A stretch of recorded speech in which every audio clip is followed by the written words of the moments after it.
Hello, welcome to our YouTube channel Kurukshetra. Topics में ही मैं आपको आज एक केमिस्ट्री का टॉपिक करवा रही हूँ एटम से रिलेटेड, जिससे कि छोटे कुछ क्वेश्चंस एमसीक्यू टाइप के आपके क्वेश्चंस बनते हैं। छोटा सा टॉपिक है आपके पास, ठीक है। आई होप आप सबको अच्छा लगेगा और ध्यान से देखना और साथ ही साथ कोशिश करना इनके नोट्स प्रिपेयर करने की, ठीक है। तो देखिए नेक्स्ट आपके पास एटम, ठीक है। एटम की अगर बात करें तो सबसे पहले आपको ये बताना है कि एटम क्या होता है। एटम अगर किसी भी कंपाउंड की बात करें या यूनिवर्स की अगर हम बात कर रहे हैं तो उसका सबसे छोटे से छोटा जो पार्टिकल होता है वो क्या कहलाता है आपके पास है एटम। एटम को हम क्या बोलते हैं भाई, ये कैसा होता है इंडिविजिबल। कैसा होता है इंडिविजिबल। इंडिविजिबल का मतलब कि जिसके और टुकड़े ना किए जा सके, ठीक है। इंडिविजुअल का मतलब कि जिसके और टुकड़े ना किए जा सके वो चीज क्या कहलाती है आपके पास इंडिविजिबल, ठीक है। तो एटम है वो सबसे क्या होता है छोटा। एटम को हम क्या बोलते हैं भाई परमाणु। एटम को क्या बोलते हैं हमें परमाणु, ठीक बात है। आगे अगर हम बात कर रहे हैं किसकी एटम की, तो एटम की जो खोज की थी सबसे पहले अगर देखें तो कुछ जो साइंटिस्ट थे हमारे पास उन्होंने क्या की थी एटम के ऊपर आपके पास क्या की थी डिस्कवरी, ठीक है। तो एटम के ऊपर जो डिस्कवरी की थी सबसे पहली बात ये आती है कि कुछ जो मॉडल्स थे वो किन्होंने दिए थे, या सबसे पहला जो मॉडल था आपके पास वो किसने दिया था, ठीक है। तो एटम के ऊपर मॉडल किस किसने दिया था, एक तो डाल्टन ने दिया था, एक किसने दिया था थॉमसन ने दिया था, एक किसने दिया था आपके पास रदरफोर्ड ने दिया था, और एक किसने दिया था नील बोर ने दिया था, ठीक है। तो सबसे पहला जो मॉडल था वो किसने दिया था डाल्टन ने।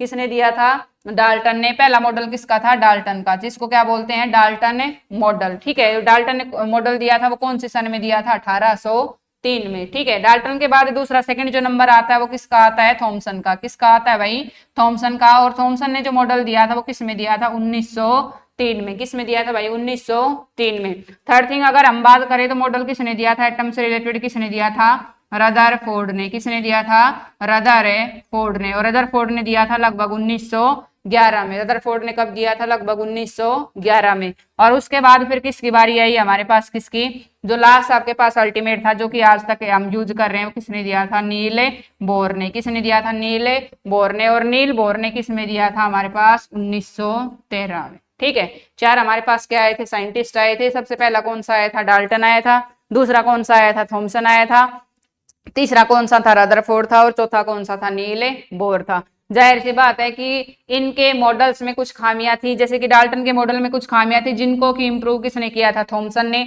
थॉमसन के भी मॉडल की कुछ लिमिटेशंस थे जिनको किसने इंप्रूव किया था रदरफोर्ड ने।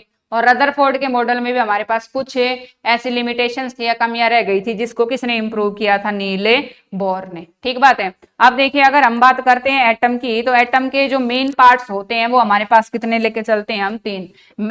एटम के कितने मेन पार्ट हैं तीन। एक तो होता है इलेक्ट्रॉन, एक होता है प्रोटॉन, और एक क्या होता है न्यूट्रॉन। क्या होता है भाई इलेक्ट्रॉन, एक क्या होता है कौन सा प्रोटॉन, और एक हमारे पास कौन सा होता है भाई न्यूट्रॉन, ठीक है।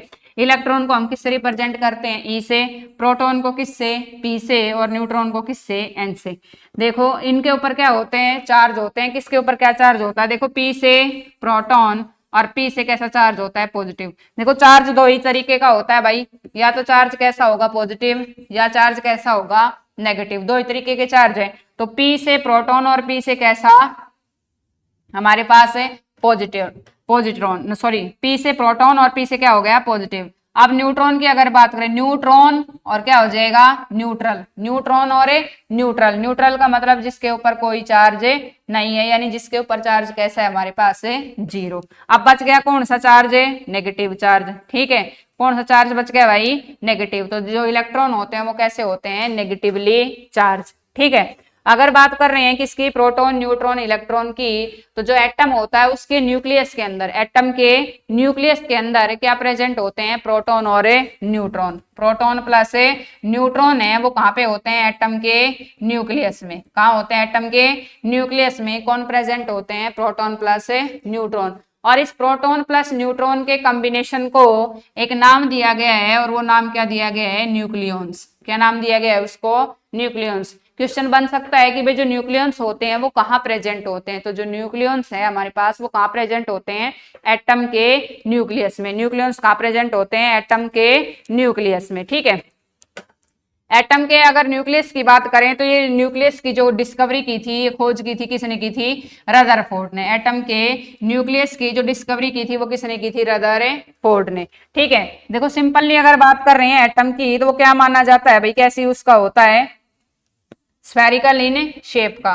कैसा माना जाता है, स्फेरिकल इन शेप का। और इसके सेंटर में हम क्या मानते हैं, क्या होता है, न्यूक्लियस। और इस न्यूक्लियस में क्या होता है, प्रोटॉन प्लस न्यूट्रॉन। और नेगेटिवली चार्ज जो इलेक्ट्रॉन होते हैं वो क्या करते हैं, इसमें रिवॉल्व करते हैं। ठीक है, तो अगर सबसे पहले मैं बात करूं किसकी, डाल्टन मॉडल की, तो डाल्टन ने क्या कहा था कि इस यूनिवर्स में जितने भी आपके पास मटेरियल्स हैं या मैटर हैं वो सारे के सारे, किसने बताया था, डाल्टन ने क्या कहा था कि इस यूनिवर्स में जितने भी मटेरियल या मैटर हैं वो सारे के सारे किससे मिलके बने हैं, छोटे छोटे पार्टिकल्स से। ठीक है, और वो जो छोटे पार्टिकल्स हैं उसको हम क्या बोलते हैं, एटम। उन छोटे पार्टिकल्स को हम क्या बोलते हैं, एटम्स। एटम का मतलब क्या बोलते हैं, उसको परमाणु बोलते हैं। ठीक है, अब उसके बाद फिर क्या कहा इसने, क्या कहा कि वो जो एटम है वो हमारे पास कैसा होता है, इनडिविजिबल होता है। कैसा होता है, इनडिविजिबल होता है। आगे देखो, अब उसके बाद फिर क्या आया हमारे पास, थॉमसन।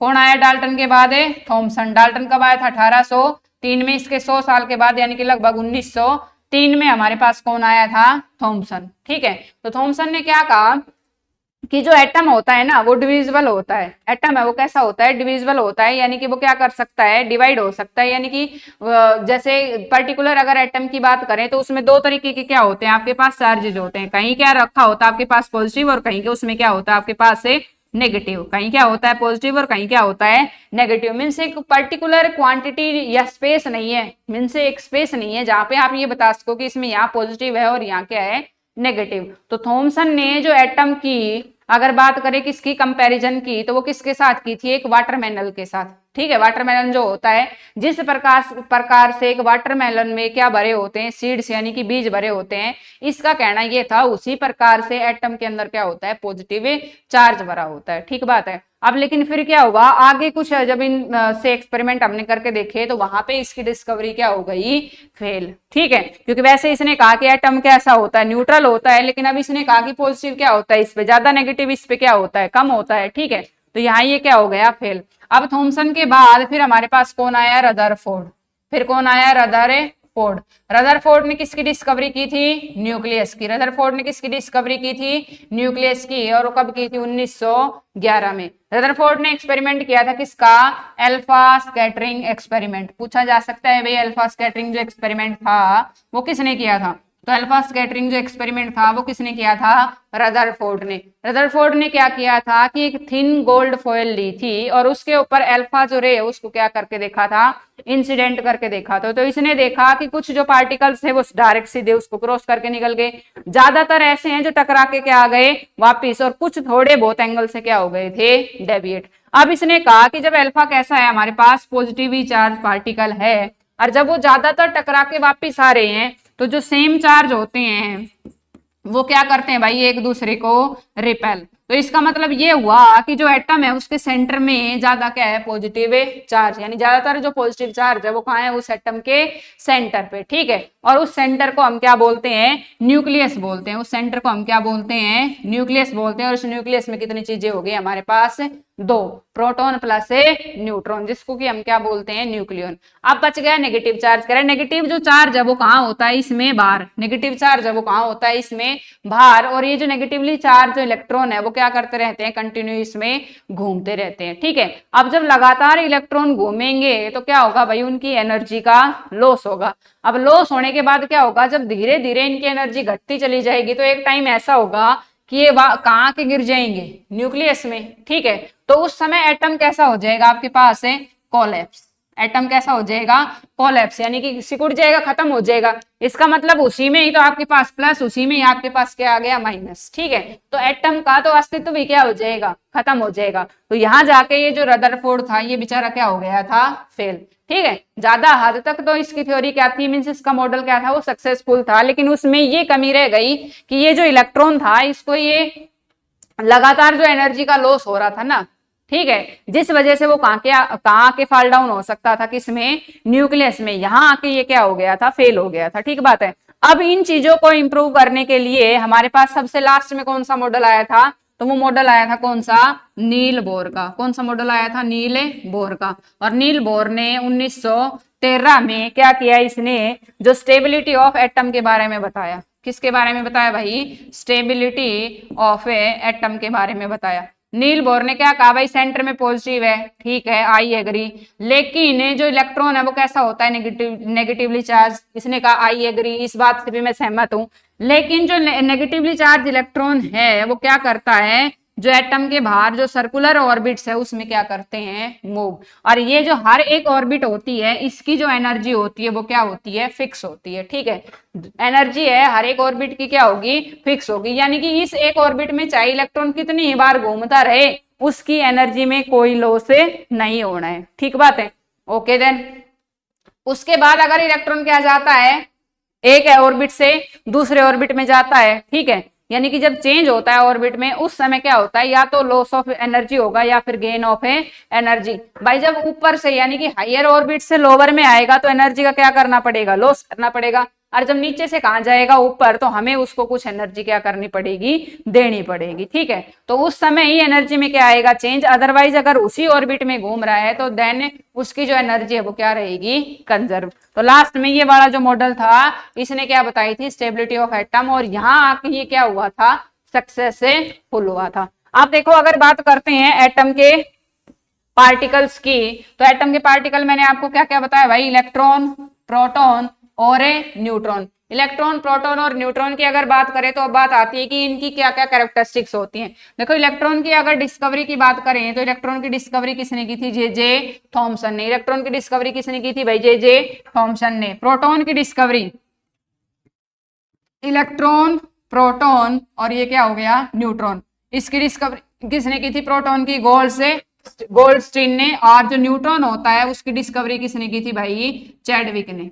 किसने की थी भाई, चैडविक ने। ठीक है, इलेक्ट्रॉन है उसको किससे सिंबल क्या होता है, ई, प्रोटॉन का क्या होता है, पी, और न्यूट्रॉन का क्या होता है, एन। इलेक्ट्रॉन के ऊपर कैसा चार्ज होता है भाई, नेगेटिव चार्ज होता है। प्रोटॉन पे कैसा, पी से, प्रोटॉन पी से क्या बताया था, पॉजिटिव। और न्यूट्रॉन एन से, मतलब न्यूट्रॉन और न्यूट्रल, न्यूट्रल का मतलब जीरो चार्ज, यानी उसके ऊपर कोई चार्ज नहीं होता। ठीक है, अगर बात करते हैं किसकी, इनके मास की। ठीक है, तो मास की अगर बात करेंगे तो इलेक्ट्रॉन का मास होता है 9.1 इंटू 10⁻31 किलोग्राम। ठीक है, 9.1 इंटू 10⁻31 किलोग्राम। अगर प्रोटॉन की बात करेंगे तो इसका मास होता है 1.67 इंटू 10⁻27 और साथ में मास है तो क्या आ जाएगा, किलोग्राम। अगर बात कर रहे हैं किसकी, न्यूट्रॉन की, तो 1.648 इंटू 10⁻27 किलोग्राम। देखो इन दोनों में एक छोटा सा माइनर सा डिफरेंस है। वो डिफरेंस आपको कैसे याद कर रखना है, देखिए मैं आपको अगर बताऊं याद करने का तरीका। क्वेश्चन ये बनेगा कि भाई सबसे भारी कौन सा होता है, सबसे हल्का कौन सा होता है। तो सबसे भारी या हल्के की अगर बात करें तो तीन चीजें हैं, इलेक्ट्रॉन, प्रोटॉन और न्यूट्रॉन। देखो याद करने का तरीका, न्यूट्रॉन जो होता है वो कैसा है, न्यूट्रल। न्यूट्रॉन कैसा है, न्यूट्रल। न्यूट्रल का मतलब कैसा है, निठल्ला। निठल्ले का मतलब आलसी। ठीक है, आलसी का मतलब कोई काम नहीं करता। कोई काम जब नहीं करेगा तो वेट को क्या करेगा, गेन। भाई एक आदमी पूरे दिन जब आलस में रहेगा तो क्या होगा, वेट को क्या करेगा, गेन, तो उसका वजन बढ़ता चला जाएगा। ठीक है, तो वजन जो बढ़ेगा तो इसका मतलब सबसे, अगर मैं हैवी की बात करूं तो सबसे हैवी कौन सा हो जाएगा, न्यूट्रॉन। ठीक है, दोबारा ध्यान दीजिए, न्यूट्रॉन है वो कैसा है, न्यूट्रल है। न्यूट्रल का मतलब निठल्ला है, जो कि कोई काम नहीं कर रहा है। ये याद करने के लिए कि निठल्ला है न्यूट्रॉन। ओके, तो क्या करेगा वो, वेट को क्या करेगा, गेन। तो इसका मतलब उसका वेट है वो क्या हो जाएगा, ज्यादा, यानी उसका मास है वो इन तीनों में क्या मिलेगा, सबसे ज्यादा। तो इन तीनों में से सबसे हैवी कौन सा हो जाएगा, न्यूट्रॉन। ठीक है, अगर बात करें इलेक्ट्रॉन की, तो इलेक्ट्रॉन लगातार घूमता रहता है, यानी कि बिल्कुल क्या कर रहा है, अपने काम को एक्यूरेट टाइम पे, पंचुअल है, हर एक काम पर्टिकुलर टाइम पे क्या कर रहा है, पूरा कर रहा है। ठीक है, तो उस समय वो क्या हो जाएगा, हमारे पास है हर एक बात का, खाने का, पीने का, रहने का, हर चीज का ध्यान रखना है, तो वो कैसा होगा, बिल्कुल स्लिम। स्लिम का मतलब कैसा हो जाएगा, हल्का। तो इन तीनों में से सबसे जो लाइटेस्ट है वो कौन सा हो जाएगा, इलेक्ट्रॉन। ठीक है, अब बच गया कौन? प्रोटॉन। तो प्रोटॉन क्या हो जाएगा? इन दोनों के बीच का। ठीक है, सबसे हैवी कौन है? न्यूट्रॉन।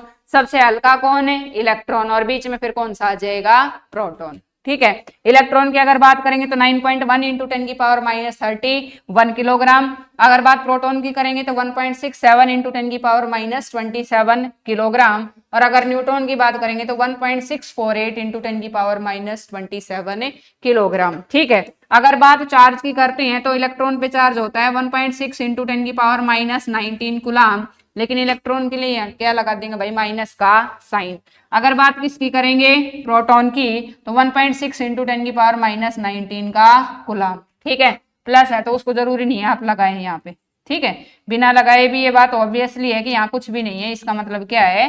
प्लस है। अगर न्यूट्रॉन की बात करें तो मैंने आपको बताया था न्यूट्रॉन मतलब जीरो, यानी इस पे कितना चार्ज होता है? 0 कूलाम।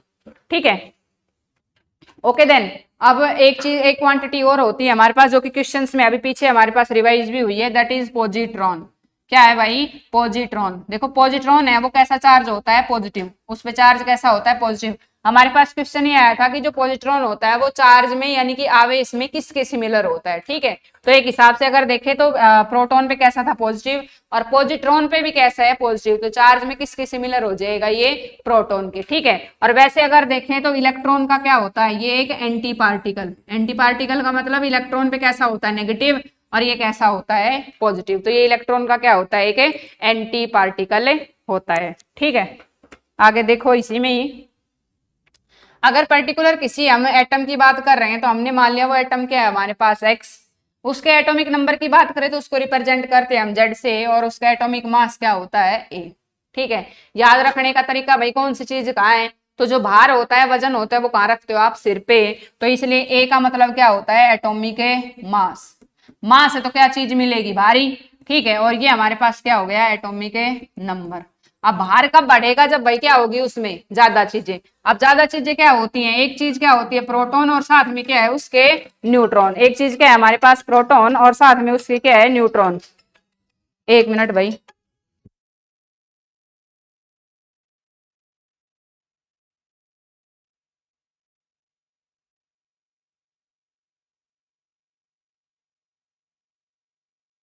ठीक है, तो क्या होता है भाई? भार है, वजन है, वो किससे बढ़ेगा? जब जाहिर सी बात है एक से क्या चीज होंगी? ज्यादा। तो प्रोटॉन प्लस है न्यूट्रॉन। प्रोटॉन प्लस जो न्यूट्रॉन होते हैं, इसका मतलब वो क्या होता है हमारे पास? Atomic mass. एटॉमिक नंबर की अगर बात करें तो वो किस क्या होते हैं? नंबर ऑफ प्रोटॉन के बराबर होता है, या चाहे तो आप उसको कह सकते हो कि नंबर ऑफ किसके बराबर होता है? इलेक्ट्रॉन के। लेकिन हम उसको नंबर ऑफ इलेक्ट्रॉन डायरेक्टली नहीं बोल सकते, बिकॉज जो इलेक्ट्रॉन होते हैं वो स्टेबल नहीं होते। इलेक्ट्रॉन है वो क्या नहीं होते? स्टेबल है नहीं होते। ठीक है, क्यों नहीं होते? क्योंकि जब भी आप देखते हो एक एटम दूसरे के उसमें जाता है कॉन्टेक्ट में, तो या तो कोशिश करता है लॉस ऑफ इलेक्ट्रॉन की या फिर गेन ऑफ इलेक्ट्रॉन की, ताकि उसका ऑक्टेट क्या हो जाए? कंप्लीट हो जाए, और वो क्या हो जाए? स्टेबिलिटी को क्या करे? गेन। ठीक है, तो इस वजह से प्रोटॉन जो होते हैं वो कैसे होते हैं? स्टेबल होते हैं। इसीलिए हम जो एटॉमिक नंबर है उसके लिए किसको प्रेफरेंस देते हैं? नंबर ऑफ ए प्रोटॉन की। ठीक है, तो ये आपके आज की जो वीडियो है आपको वो कैसी लगी बताना, और अगर आपको इसी हिसाब से टॉपिक वगैरह जो भी पढ़ने हैं तो वो भी आप मेरे को कमेंट करके बताते रहना, और ज्यादा से ज्यादा वीडियो को लाइक शेयर करना, और चैनल को हमारे क्या करना? सब्सक्राइब करना। Thank you, have a nice day.